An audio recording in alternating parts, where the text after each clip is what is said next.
Los voluntarios carlistas en su gran mayoría proceden de Navarra y las provincias vascongadas, que son las tierras donde tenía un predominio social el carlismo desde el siglo XIX, pero también hay muchos de otras regiones donde el carlismo había sido importante, como Cataluña o Valencia.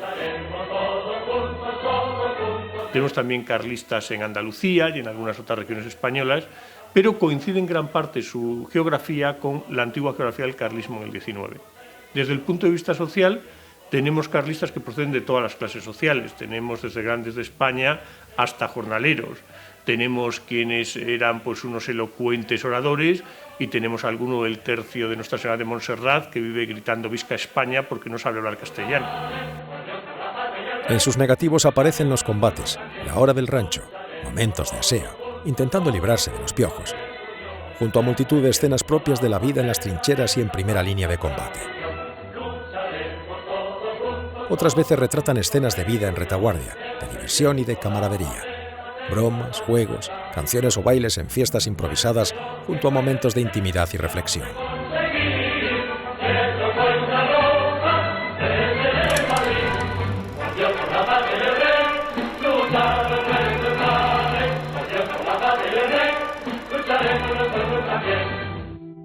Recibir y escribir cartas a la novia o a la madre.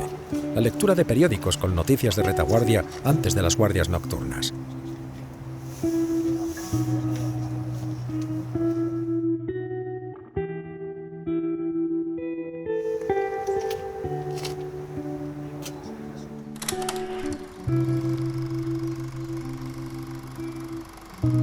En las fotografías de nuestros requetés, improvisados fotógrafos de guerra, es de señalar la ausencia de imágenes de cadáveres republicanos y menos aún de sus camaradas de armas. Tampoco realizan fotos de prisioneros y menos aún de fusilamientos y ejecuciones. Por respeto y por cercanía personal, porque ellos son parte de la guerra, no como los fotógrafos profesionales que buscan precisamente esas imágenes. Muchas de sus fotografías son de misas de campaña y escenas litúrgicas, momentos de oración y de guardias junto a cruceros.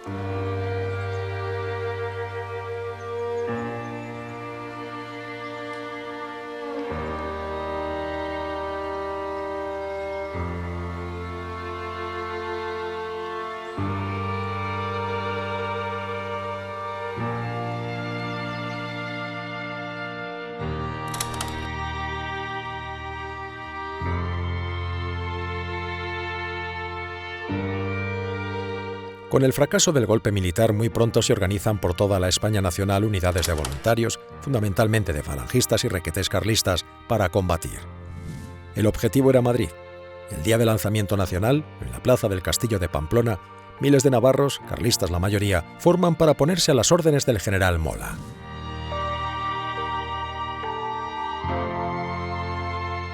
A lo largo de la guerra se forman unos 43 tercios de requetés. Los tercios son una unidad tipo batallón y por estos tercios de requetés pasan del orden de unos 50 a 60.000 hombres.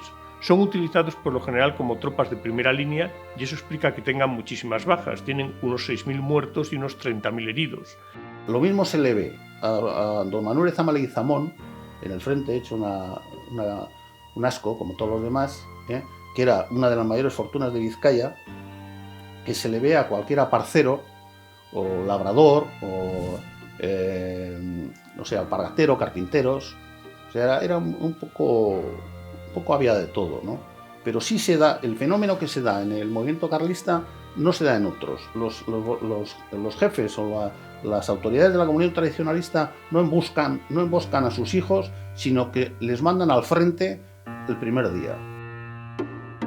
Por doquier se oían los fuertes «Viva Cristo Rey» y «A España», acompañados de nuestros himnos carlistas, y todos los grupos eran portadores de la Cruz de Cristo y la bandera nacional. Allí estaban también nuestras mujeres, las Margaritas, en pie de guerra, alentándonos a todos para la victoria al mismo tiempo que nos colocaban en el pecho detentes del Sagrado Corazón de Jesús, escapularios y medallas de la Santísima Virgen. Con más de 100 años, el veterano requeté Luis Jáuregui recuerda estos sucesos. Mis hermanos como fueron la primera columna que salió de Pamplona, ¿no? La que decían la columna Madrid, ¿no? Y ahí salieron mis dos hermanos también. Y Y Nicolás Ardanaz salió ahí también con ellos. O sea, Nicolás, hasta mis hermanos tuvieron más contacto con... Sí, llevaba la cámara o llevaba el fusil también. O sea que... Entre estos primeros soldados que marchan de Navarra, mandados por Mola y García Escámez, están Taberna y Ardanaz. Sale como todos, como simple voluntario, con su Mauser, pensando que aquello va a ser, pues bueno, una sublevación que va a durar poco tiempo, como muchos los labradores decían, para Santiago estaremos de vuelta. En principio se le ve junto a Nicolás Ardanaz enrolándose en el requete de Pamplona. De hecho, el primer reportaje que hay sobre la sublevación en Pamplona lo hizo el propio Sebastián. Va con su Leica a la Plaza del Castillo y toma las primeras imágenes de la concentración a las 7 de la mañana del requete de Pamplona a la Plaza del Castillo. El mismo Nicolás, cuando sale al frente, pensando que la sublevación va a durar pocos días, sale sin cámara de fotos. Y a las 2 semanas escribe a su hermana Eleuteria comentándole por carta que estaba presenciando esos días imágenes, escenas y personas que merecían pasar a la historia. De tal manera es su hermana la que le manda la máquina de fotos, su Rolleiflex, la favorita, al frente de Somosierra.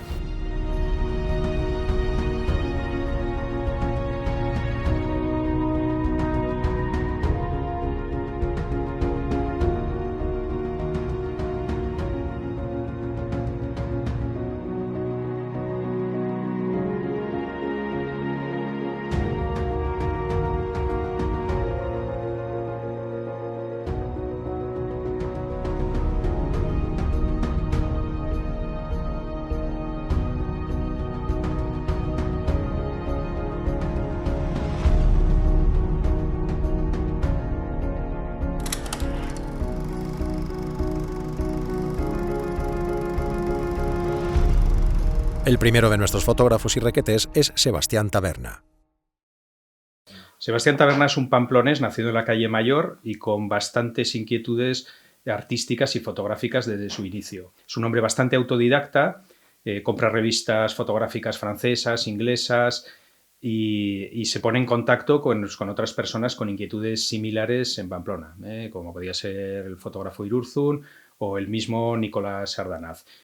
Mi padre era miembro de una familia de 7 hermanos, de ellos 5 chicos, y como era de los mayores, desde que nació sabía que se tenía que hacer cargo del negocio de su padre, a su vez, que era panadería y pastelería y fábrica de harinas con el tiempo.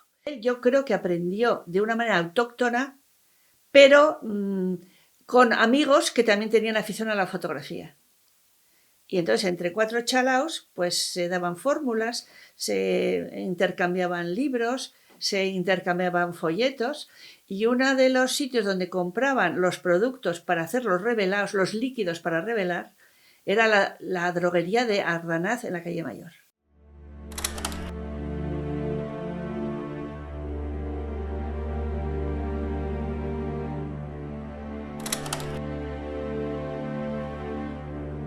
Yo no me sé las fórmulas porque están en un librito que decía mi padre, pero ellos, lo que sí había en mi casa era una balanza de esas como de farmacéutico, de precisión, y ahí tenían que pesar todos los componentes y diluirlos, y entonces había fórmulas para revelar los carretes de tal... Bueno, los carretes que en esa época los de mayor sensibilidad eran de 12 ASA, que cuando yo empecé a hacer fotos de carrete eran ya 150 ASA. Y cuando yo dejé de hacerlos eran de 400 ASA. Y mi padre, que veía eso, se sorprendía. Decía, fíjate, la de fotos que he hecho yo con 12 ASA.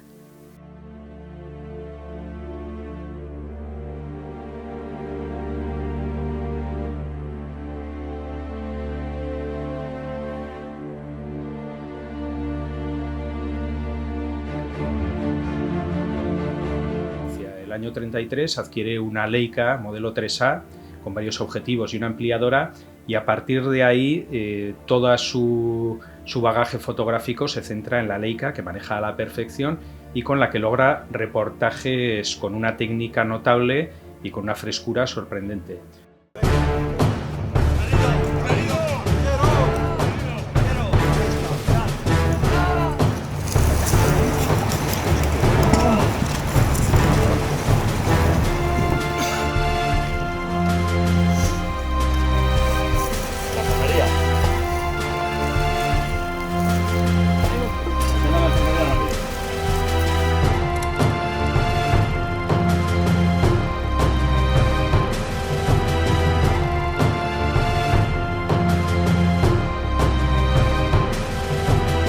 La Leica, a ver, mi padre la descubrió en un viaje que hizo con amigos y primo por Alemania. Estuvieron, justo era el año 33, y él contaba que cuando llegaron ellos a Alemania habían tomado el poder ya los nazis, pero no había ningún problema para casi nadie en ese momento, ni para los que viajaban ni nada.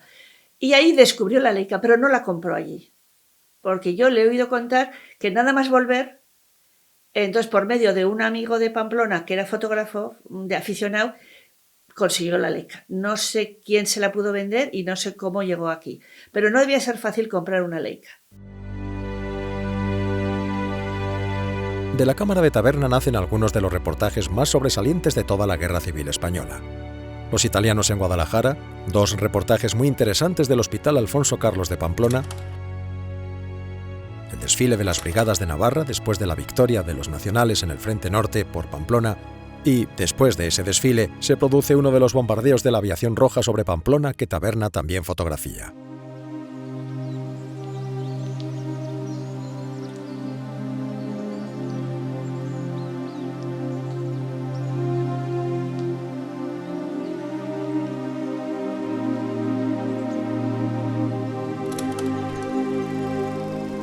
Otro de nuestros fotógrafos y requeté es Nicolás Ardanaz.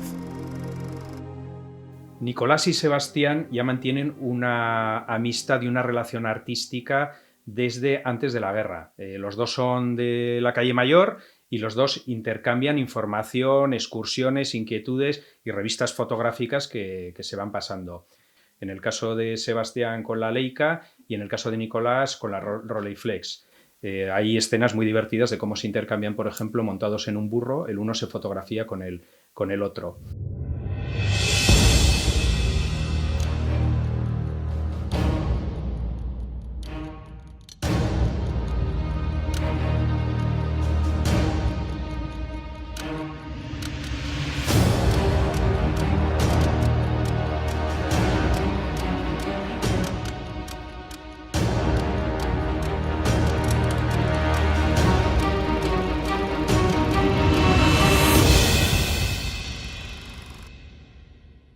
Junto a Ceneque y Taberna está el caso singular del fotógrafo conocido por el Cojo de Ermua.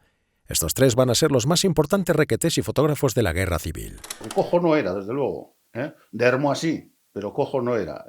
Entonces, él mismo, en las fotografías por detrás, firma, unas fotografías de unos positivos de cartulina, firma el Cojo de Ermua, 7ª Compañía de Requetés de Álava.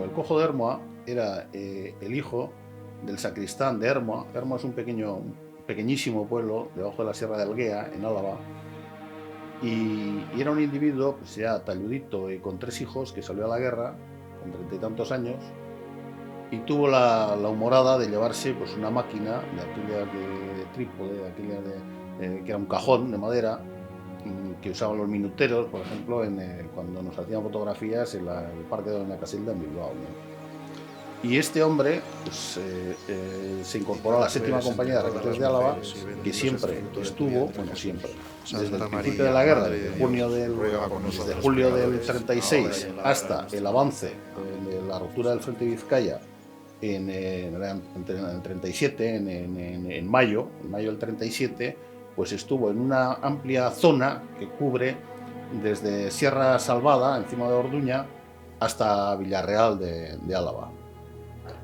Y bueno, pues es un hombre que tiene una técnica fotográfica anticuada, digamos. Casi las fotografías del Cojo de Ermua parecen casi decimonónicas, de aspecto litográfico, muy parecidas a aquellas fotografías que podemos ver de las partidas del cura Santa Cruz o de los voluntarios del general Radica o vamos, de la carlistada, ¿no? Junto a estos combatientes con la máquina a cuestas nos encontramos un caso singular. Si en zona roja estuvo Gerda Taro, en zona nacional estuvo Lola Valeztena. La calidad de sus fotografías no es comparable, pero su valor y compromiso ideológico las igualan. Lola Valeztena pues, era una señora de Leiza que nació allá pues, al final del siglo XIX, en 1895. Para mí es la tía Lola. Y ella era una mujer especialmente vital y jovial, ¿no? Y creo que precisamente estos dos calificativos son los que describen un poco su fotografía. Ella tenía como 3 aficiones muy marcadas, que eran la fotografía, el conducir y el escribir. Y tuvo la virtud de entrelazar las 3 aficiones. Y de hecho, pues los viajes que hace los utiliza también para hacer fotografía, lo que escribe lo adorna con las fotografías que hace. Tía Lola era una mujer muy libre, muy adelantada a su tiempo. Creo que no era cuestión solo de ella, porque todas las hermanas participaban de las mismas características. Y nos encontramos con una mujer que fue la primera mujer chofer de Navarra, ya tenía su coche, recorrió pues todos los hospitales, al menos del Frente Norte, luego estuvo también en Valencia, estuvo en Cataluña, estuvo por todo el centro, y de todos esos momentos hacía fotos. Ella solía contar que precisamente con su coche recorrió toda España, todos los frentes, en guerra, en una situación un poco difícil, y sin embargo jamás fue molestada por ningún hombre, ¿no? Tía Lola llevó una vida azarosa al final, entonces cambió varias veces de domicilio, y las fotos de tía Lola pues están repartidas entre diferentes miembros de la familia. También es cierto que ella no hacía solo una fotografía, hacía copias. Entonces lo que podemos ver es con los archivos familiares también pues de otros primos o de otras ramas de la familia, que hay fotos repetidas, ¿no? Entonces, las fotos de tía Lola hay muchas en álbumes que ella nunca se hubiese imaginado que pudieran, ¿no? Servir luego como base para estas investigaciones tan profundas que han hecho tanto Víctor como Pablo. Todas estas fotos son un testimonio auténtico, sin filtros ni condicionamientos propagandísticos de los motivos que llevaron a combatir a un buen número de españoles dentro de las filas de los tercios de Requetés. Sus fotografías nos transmiten su procedencia social, su fe religiosa, su españolismo compatible con hablar muchos de ellos mejor el vascuence o el catalán. Los que salen en las fotos son, por lo menos los de primera hora, son voluntarios carlistas, hijos de carlistas, vascos, hablaban vascuence. En su impedimenta o en su vestimenta se ve los motivos por los que salieron a la guerra. Está lleno de crucecitas, medallitas, la boina roja, el emblema del Requeté, todas las fotografías de sus chabolas, de sus trincheras, están llenas de banderas del Requeté, banderas nacionales. En fin, los motivos quedan clarísimos, porque aquellos voluntarios pues a lo mejor no sabían explicar las razones, pero sí los motivos por los que salieron a la guerra, que en frase de Miquel Azurmendi dice tenían buenos motivos para vivir y por eso salieron dispuestos a morir por ellos. Taberna, Ardanaz, el Cojo de Hermua hacen fotografías en los ratos que no están combatiendo. Aprovechan los momentos de tranquilidad, de calma, cuando la guerra se detiene para inmortalizar de forma sencilla, pero ellos mismos, la vida cotidiana de sus compañeros de armas. Taberna, conductor y enlace militar, arrastró a lo largo de toda la guerra su equipo de fotografía, revelando sus fotos en los momentos de calma.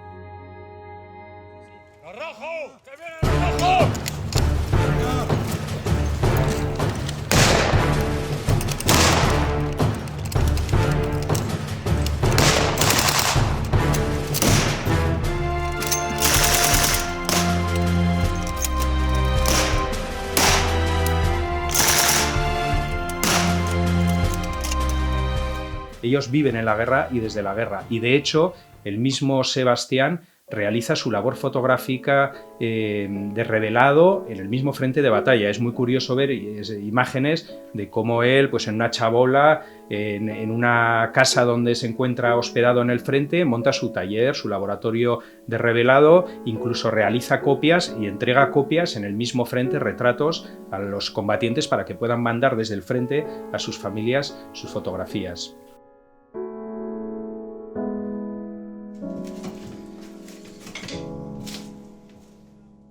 Al principio los revelados, yo le he oído contar que los hacían en pleno campo, dentro de la furgoneta, y digo en plural porque también los hacía Nicolás Ardanaz. Se tapaban la camioneta por la noche y la tapaban para que no hubiera luz, y allí tenían su cuarto oscuro. Y luego hay fotos donde ya cuando avanzaba la guerra y pudo él vivir en pensiones o en hoteles, entonces en ese propio hotel montaba ahí un chiringuito con todo su equipo de revelado. Revelaban los negativos y revelaban el papel positivo. Y él lo que guardaba eran los negativos.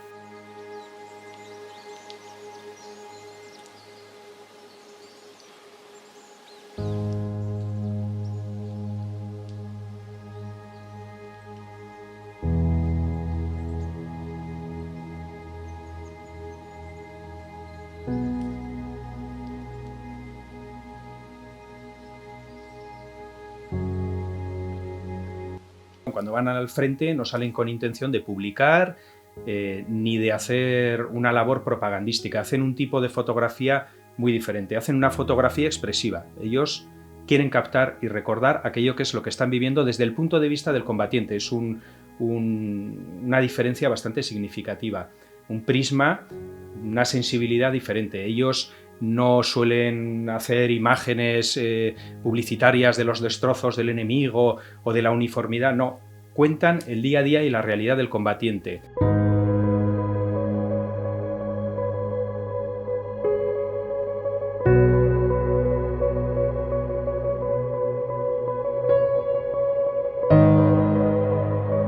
Sebastián Taberna realiza una fotografía, podríamos decir, bastante más moderna.